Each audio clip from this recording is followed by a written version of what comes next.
నేను తెలియకొడుతానండి. చంద్రబాబు నాయుడు గారు, లోకేష్ గారు, పవన్ కళ్యాణ్ గారు, ఆయన ఎవరండి? కిరా కార్పిన. ఇప్పుడు చూసారా మీరు ఇన్ని బూతులు మాట్లాడతాడు? సీమరాజు ఎన్ని బూతులు మాట చూసారుగా. వాళ్ళనేమో మీరు పెట్టుబడి పెట్టి మాట్లాడిస్తారు, వాళ్ళ మీద యాక్షన్ తీసుకోరు. నేను కంప్లైంట్ ఇచ్చా కిరా కార్పి మీదను సీమరాజు మీద. మీకు గుర్తుందో లేదో, పోలీస్ స్టేషన్ మీరు చేయమన్నారు, రిజిస్టర్ చేయమన్నారు. తర్వాత కోర్టుకు వెళ్ళా, కోర్టు వారి ముట్టికెళ్ళేసిన తర్వాత రిజిస్టర్ చేశారు. యాక్షన్ తీసుకోరు. అదే కేవీ రెడ్డి, ప్రశ్నారావణ అయితే 500 మంది పోలీసులు వెళ్ళిపోతారు మీ దుంపదగా. అంటే మమ్మల్ని తిట్టేటటువంటి యూట్యూబులు, మమ్మల్ని దూషించేటటువంటి యూట్యూబర్లని మీరు పెంచి పోషించి మిమ్మల్ని విమర్శిస్తే మాత్రం వాళ్ళకి ఇదిగో యుఏపిఏ యాక్ట్ అంత భయంకరమైన యాక్టులు పెట్టి మీరు వేధించాలి అని, అణచాలని మీరు ప్రయత్నం చేస్తున్నారంటే మీరు గుర్తుపెట్టుకోండి చంద్రబాబు నాయుడు గారు, మీ గొయ్య మీరు తవ్వుకుంటున్నారయ్యా. మీ గొయ్య మీరు తవ్వుకుంటున్నారు. ప్రశ్నారావణ నిండదా కొంతమందికే తెలుసు, దేశం అంతా తెలుసు, రాష్ట్రం అంతా తెలుసు. ఏ టీవీ చూసినా ప్రశ్నారావణకి వ్యతిరేకమో అనుకూలమో మోస్ట్ పాపులర్ క్యాండిడేట్ చేశారు మీరు. కేవీ రెడ్డి కూడా అంతే, ఏదో ఒక యూట్యూబ్ ఛానల్ చేసుకుంటున్నాడు. రెడ్ బుక్ అని ఎర్రి బుక్ అన్నాడంట. ఆ బుక్ దగ్గర ఏదో పదం పెట్టారు, పూ అనే పదం పెట్టి అన్నాడని చెప్పి రాసి పారేశారు. ఎఫ్ఐఆర్ రిజిస్టర్ చేశారు, తీసుకొచ్చారు, లోపల పెట్టారు. మీ గొయ్య మీరు తవ్వుకుంటున్నారు.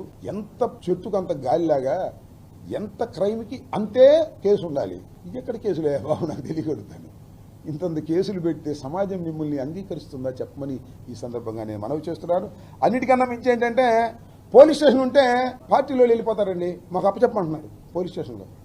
రావణుంటే మాకు అప్పచెప్పన్నాడు, సంగతి ఎడుతూ ఉంటున్నారు. ఇంకా నేను పోలీసులు అప్పచెప్పలా, పోలీసులు కూడా నెట్టేశారు. అది వేరే అంశం. ఈ 4 పోలీస్ స్టేషన్ల మీద పోలీసుల సహకారంతో చంద్రబాబు నాయుడు గారు, పవన్ కళ్యాణ్ గారు ప్రోద్బలంతో దాడులు చేస్తారు, లాక్కొచ్చి కొడతామంటారు.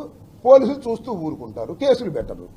ఇది ఒక దుర్మార్గమైనటువంటి పద్ధతుల్లో జరుగుతూ ఉంది. సాయికృష్ణ లాకప్ డెత్లో కూడా దీన్ని డైవర్ట్ చేయడం కోసం రకరకాల టాక్టిక్స్లు ఉపయోగిస్తుంది ప్రభుత్వం. నేను ఒకటే చెప్తున్నాను, పోలీసు వారు ఎక్సెస్గా ప్రవర్తిస్తున్నారు, తప్పుడు కేసులు పెడుతున్నారు, అన్యాయంగా వ్యవహరిస్తున్నారు. ఇది చట్టం ముందు ప్రశ్నార్థకమవుతుంది రాబోయే కాలంలో. గుర్తుపెట్టుకోమని కూడా ఈ సందర్భంగా నేను చెప్పదలుచుకున్నాను.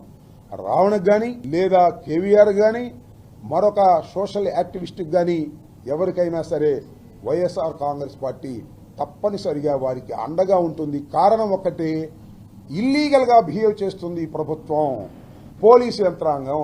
కాబట్టి వారిని ప్రజాస్వామ్యంలో వారికి మద్దతు ఇవ్వటం, అవసరమైతే వారికి సహాయం చేయడానికి వైఎస్ఆర్ కాంగ్రెస్ పార్టీ సిద్ధంగా ఉందని కూడా ఈ సందర్భంగా చెప్పదలుచుకున్నాను. ఓకే, వాళ్ళ మీద కూడా కేసు పెట్టారు కదా. ఇప్పుడు కేవీఆర్ భార్య మీద దాడి చేస్తారు, కేవీఆర్ భార్య మీదే కేసు పెడతారు. నా మీద దాడి చేస్తారు, నా మీదే కేసు పెడతారు. మీరు జగన్మోహన్ రెడ్డి గారు మనం చెప్పాడు, బాధితులే నిందితులు. ఎవరైతే పోలీసులకు బాధితులుగా ఉంటారో వాళ్ళే నిందితులు చేసేస్తారు. మీకు ఇంకోటి కూడా చెప్తున్నా, జనవరి 31వ తారీఖున మా ఇంటి మీద దాడి చేశారు. విజువల్స్ అన్నీ చూశారుగా. ఒక్కని అరెస్ట్ చేయలే, నన్ను మాత్రం అరెస్ట్ చేసి 15 రోజులు పెట్టారు.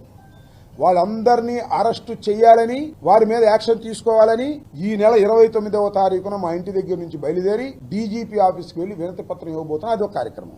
ఎవరినైతే కొడతారో, ఎవరినైతే బాధిస్తారో వాళ్ల మీదే కేసులు పెట్టి అణచాలని ప్రయత్నం చేసేటటువంటి దుర్మార్గమైనటువంటి పాలన జరుగుతూ ఉంది. ఈ పాలనని ప్రజలందరూ కూడా వ్యతిరేకించాలని నేను ఈ సందర్భంగా కోరుకుంటున్నాను.